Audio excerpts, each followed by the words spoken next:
Las enfermedades del riñón se consideraron desde tiempo atrás como algo directamente relacionado con la eliminación de orina. Pero el descubrimiento sucesivo de la injerencia del riñón en el metabolismo de líquidos y electrolitos, su relación con algunas formas de la regulación de la tensión arterial y por ende con la hipertensión, ha hecho que el campo de la nefrología tenga vínculos estrechos con la urología, la medicina interna, la cardiología, la pediatría, la oncología y obviamente con las especialidades quirúrgicas que abordan problemas concomitantes al riñón, desde su extirpación hasta los trasplantes. Jesús sana a un hidrópico. Aconteció un día de reposo que, habiendo entrado para comer en casa de un gobernante, que era fariseo, estos le acechaban. Y he aquí que estaba delante de él un hombre hidrópico. Entonces Jesús habló a los intérpretes de la ley y a los fariseos, diciendo: ¿Es lícito sanar en el día de reposo? Mas ellos callaron. Y él, tomándole, le sanó y le despidió. Antecedentes. En la tradición hebrea, los riñones son los órganos internos más importantes. En el Antiguo Testamento, los riñones se consideran el asiento del temperamento, las emociones, la prudencia, el vigor y la sabiduría. Son los órganos examinados por Dios para juzgar a los individuos al morir. De los más de 400 aforismos hipocráticos, 36 de ellos se refieren al diagnóstico de enfermedades de los riñones mediante la observación de la orina. Aforismos hipocráticos sobre los riñones. La orina blanca y transparente es mala, sobre todo cuando se observa en la nefritis. La expulsión de sangre en la orina espontáneamente es señal de rotura de alguna vena de los riñones. La sustancia grasienta que sobrenada en la orina es señal de afección nefrítica aguda. Cuando en la orina sobrenadan burbujas, esto anuncia que hay enfermedad de los riñones y que será larga. Este último es el aforismo hipocrático más frecuentemente citado por diversos autores y podría ser una de las primeras descripciones de la proteinuria. Rufo de Efeso escribió a finales del siglo I el Tratado sobre las enfermedades del riñón y la vejiga, que ha sido considerado como el primer libro dedicado íntegramente a este tema. En su descripción de las enfermedades de los riñones, relaciona estructura y función, y explica la alteración de la función en el riñón enfermo. Rufo diferenciaba la hematuria de origen renal de la hematuria de origen vesical.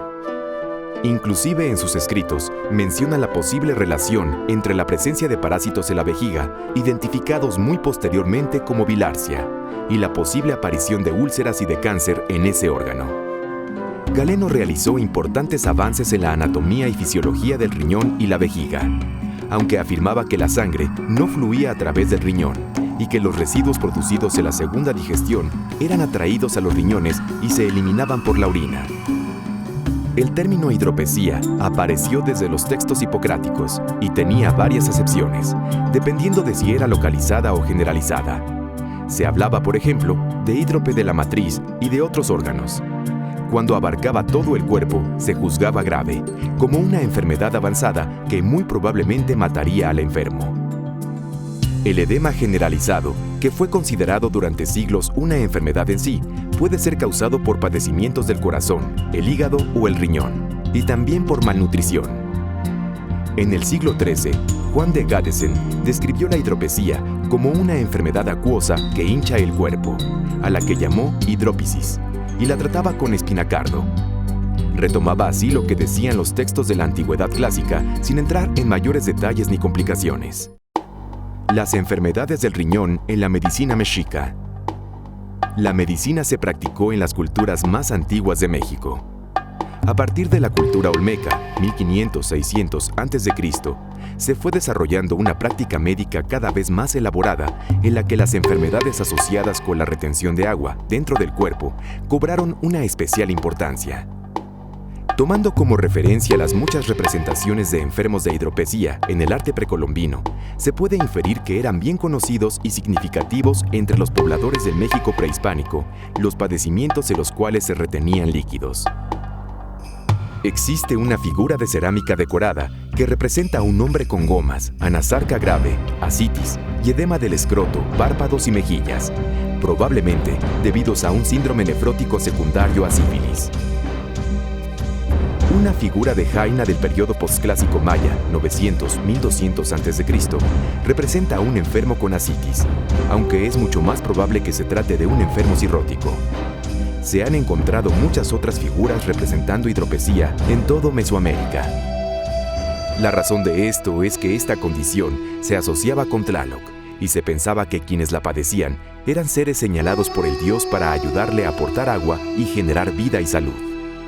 Quienes morían con ascitis, hidropesía, ahogados o fulminados por el rayo, no eran incinerados, sino enterrados, y se creía que eran quienes poblaban el paraíso de Tlaloc y ayudaban a este dios en sus tareas de traer agua a la tierra, favorecer los cultivos y la crianza de los niños.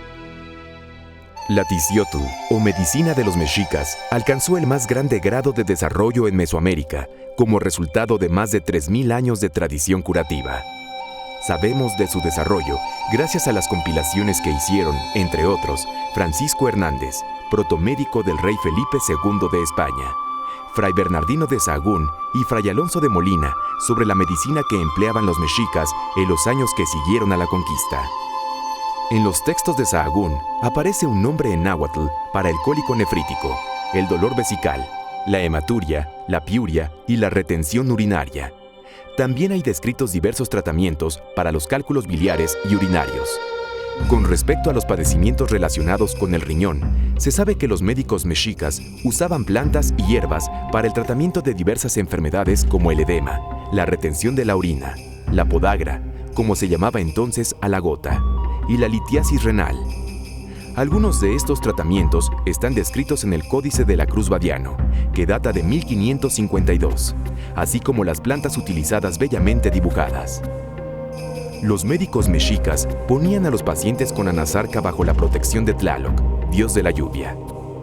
Cuando la piel edematizada enrojecía y mostraba signos de infección, le hacían grandes incisiones para aliviar la presión y el dolor, y para drenar el agua o el pus acumulados en los tejidos. Los médicos mexicas informaron a Francisco Hernández, protomédico de Felipe II en las Indias Occidentales, de cómo empleaban el cocoxtli para aliviar la supresión de la orina. El yoloxochitl en infusión, que era conocido tonicardíaco, era empleado para provocar o aumentar la orina, situación perfectamente explicable, pues aumenta el flujo sanguíneo renal. Para un dolor leve en la cintura y en la espalda, debajo de los pulmones, riñones, indicaban la ingestión de una infusión de pelos de elote. También se usaba la pingüica como diurético. Las enfermedades de los riñones en la época virreinal. Los conquistadores, sacerdotes y hasta los protomédicos españoles reconocieron la capacidad de los médicos mexicas para tratar fracturas, sanar heridas y curar distintas enfermedades. Hernán Cortés y Bernal Díaz del Castillo se admiraron de la riqueza y variedad del mercado de Tlatelolco, donde había calles y locales dedicados a la venta de plantas medicinales, así como medicinas preparadas, ungüentos y emplastos. Después de la conquista se fundieron de manera sincrética los principios de la medicina europea y nativa mexicana.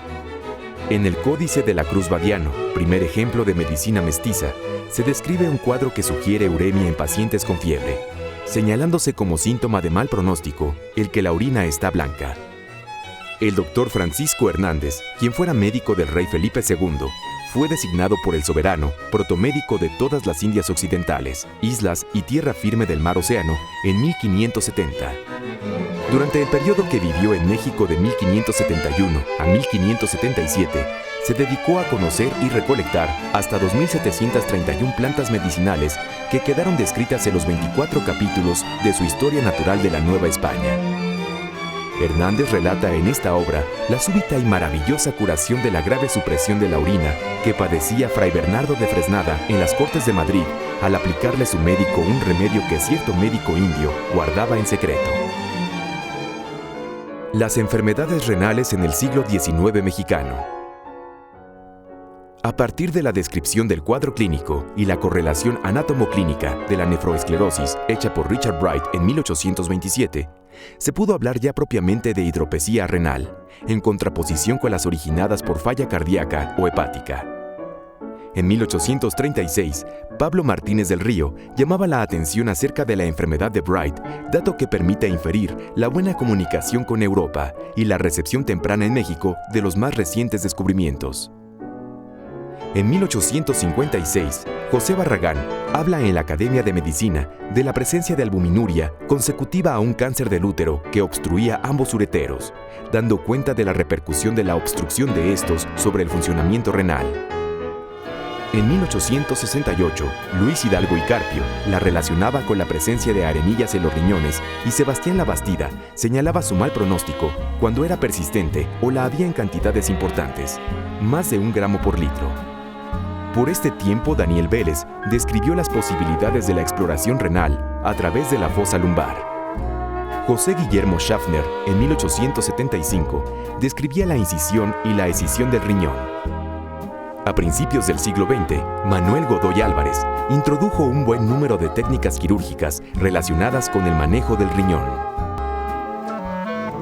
La nefrología en el siglo XX mexicano. La nefrología, junto con la urología, nace en México en 1927, en el pabellón de urología del Hospital General, con el servicio de vías urinarias superiores.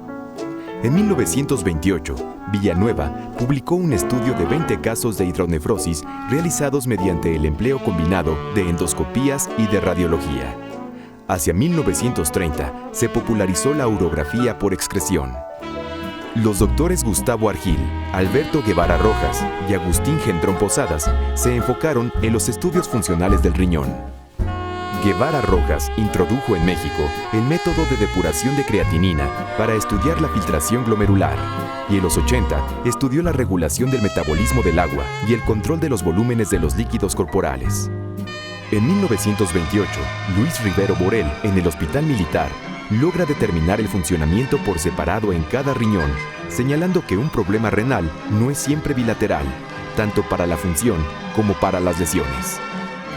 Ignacio Chávez, en el pabellón 5 del Hospital General, organizó en 1927 también un equipo de trabajo en el que Salvador Aceves estuvo encargado de los estudios sobre patología renal.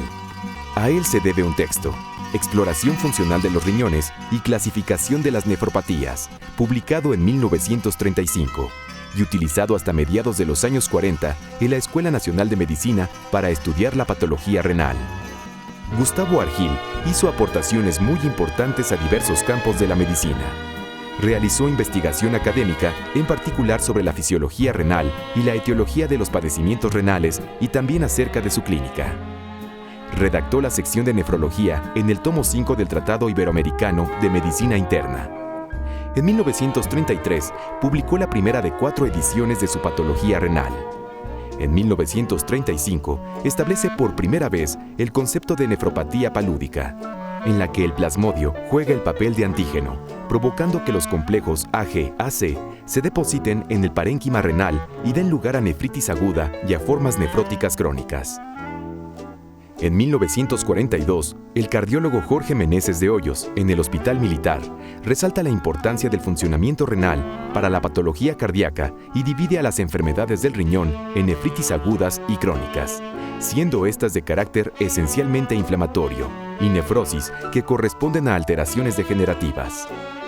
En los años 40 se realizaron innovadoras operaciones en el Hospital General, como la nefropexia para tratar la ptosis renal, la heminefrectomía en los riñones dobles, la simficitomía en el riñón en herradura y la pielotomía y nefrostomía para la extirpación de cálculos. Ángel G. de Quevedo Mendizábal fue el primero en acotar en 1935 la existencia de la arteria polar renal para el éxito de las extirpaciones parciales. Y entre 1946 y 1949 realizó estudios sobre la circulación macro y microscópica de los riñones y los cambios presentados en ellas en los casos de hidronefrosis. Un estudio publicado en 1951 trata sobre el restablecimiento paulatino de la circulación en el interior del riñón después de una vasoconstricción total. Participaron en él reconocidos investigadores como Raúl Hernández Peón, Carlos Guzmán Flores, Rui Pérez Tamayo y Efrén del Pozo. También ese año se hicieron, en el Hospital General de México, los primeros estudios de diagnóstico preciso de tumores renales mediante cabografías realizadas a través de cateterismo femoral. Los dos primeros grupos formales en abarcar todos los aspectos de la naciente nefrología fueron los desarrollados en el Instituto Nacional de Cardiología y en el Hospital Infantil de México. En 1949, el doctor Germán Villarreal instaló en cardiología un laboratorio de riñón que daría paso al servicio de nefrología. La nefrología se separa de la urología. Jaime Herrera inició en nuestro país en 1971 la técnica de micropunción de túbulos renales aislados in vivo. El doctor Federico Gómez, siendo director del Hospital Infantil de México, inició el primer servicio de nefrología pediátrica en el mundo. Los primeros trabajos de repercusión mundial trataron sobre el comportamiento del riñón en niños desnutridos graves con deshidratación por diarrea y sin ella. Yo creo que es importante ver que durante muchos años los aspectos de riñón y vías urinarias lo veían exclusivamente los urólogos, especialidad que tiene muchos más años que la nefrología. En un principio la nefrología fue considerada como una rama de la cardiología. Los primeros nefrólogos, de los que tenemos conocimiento en Estados Unidos y en Francia, fundamentalmente de Europa, se dedicaron básicamente al estudio de la hipertensión, siendo el riñón el órgano que controla volumen, condiciones de concentración de sal, de agua, de líquidos, de potasio y de otras series de cosas, estaba directamente relacionado con el control de la presión arterial. Paulatinamente la nefrología fue creciendo y hacia 1955 en México, se inician los departamentos de nefrología. Los primeros departamentos de nefrología fueron el del Instituto Nacional de Cardiología, que inició y encabezó el doctor Germán Villarreal, y el del Hospital Infantil, que inicialmente lo manejó el doctor Gustavo Gordillo. Fueron los dos pioneros, aunque debo decirles que previamente, más o menos por esa misma época, en nutrición, en el Hospital de la Nutrición, que así se llamaba, el doctor Rivera tenía una unidad que estudiaba precisamente líquidos y electrolitos. Y a través de eso hacía en alguna forma nefrología. Desde hace 3 décadas, el Hospital Infantil, con Gustavo Gordillo al frente del programa, ha desarrollado esfuerzos a favor de la nefrología en casos de diarrea. En los servicios de nefrología del Instituto Nacional de Cardiología y del Hospital Infantil, se establecieron los tratamientos adecuados para la glomerulonefritis de origen estreptocóxico. Al concluir los años 50, el doctor Alfonso Rivera creó en el Instituto Nacional de Nutrición el Laboratorio de Agua para estudiar las alteraciones hidroelectrolíticas. La nefrología no existía prácticamente en los años 60. Se había establecido una serie de servicios supuestamente nefrológicos en el Hospital General, etc. Cuando yo regresé de Estados Unidos, en el año 1962, la nefrología en México prácticamente estaba constituida por un grupo en cardiología, con el doctor Villarreal, Germán Villarreal, y en el infantil con el doctor Gustavo Gordillo. Yo regresé, llegué a nutrición y entré al departamento de agua y electrolitos, pero no existía la nefrología como especialidad, porque el doctor Rivera no era nefrólogo, él era gastroenterólogo y se dedicaba a la investigación de problemas de agua y sal.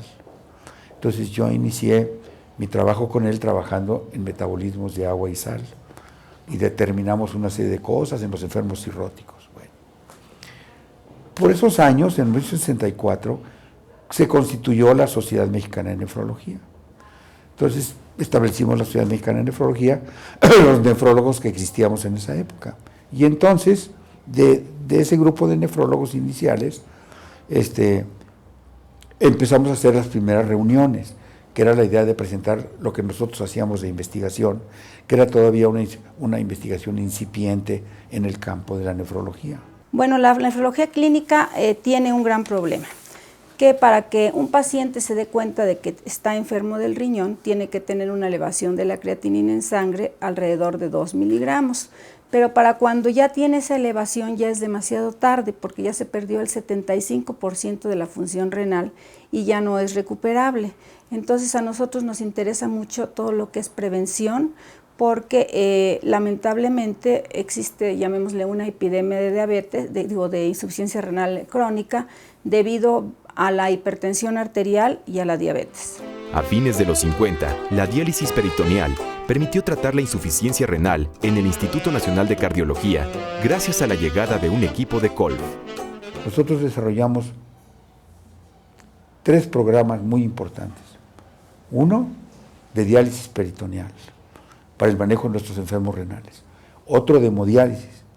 Y establecimos el primer programa de hemodiálisis que se hizo en México, y que yo presenté como mi trabajo de ingreso en la Academia Nacional de Medicina en 1967, o sea, hace 44 años que presenté yo ese trabajo. Entonces, y que ingresé a la Academia con ese trabajo, que fue el primer trabajo sobre hemodiálisis crónica. ¿Para qué nos servía ese instrumento? Para poder hacer trasplantes.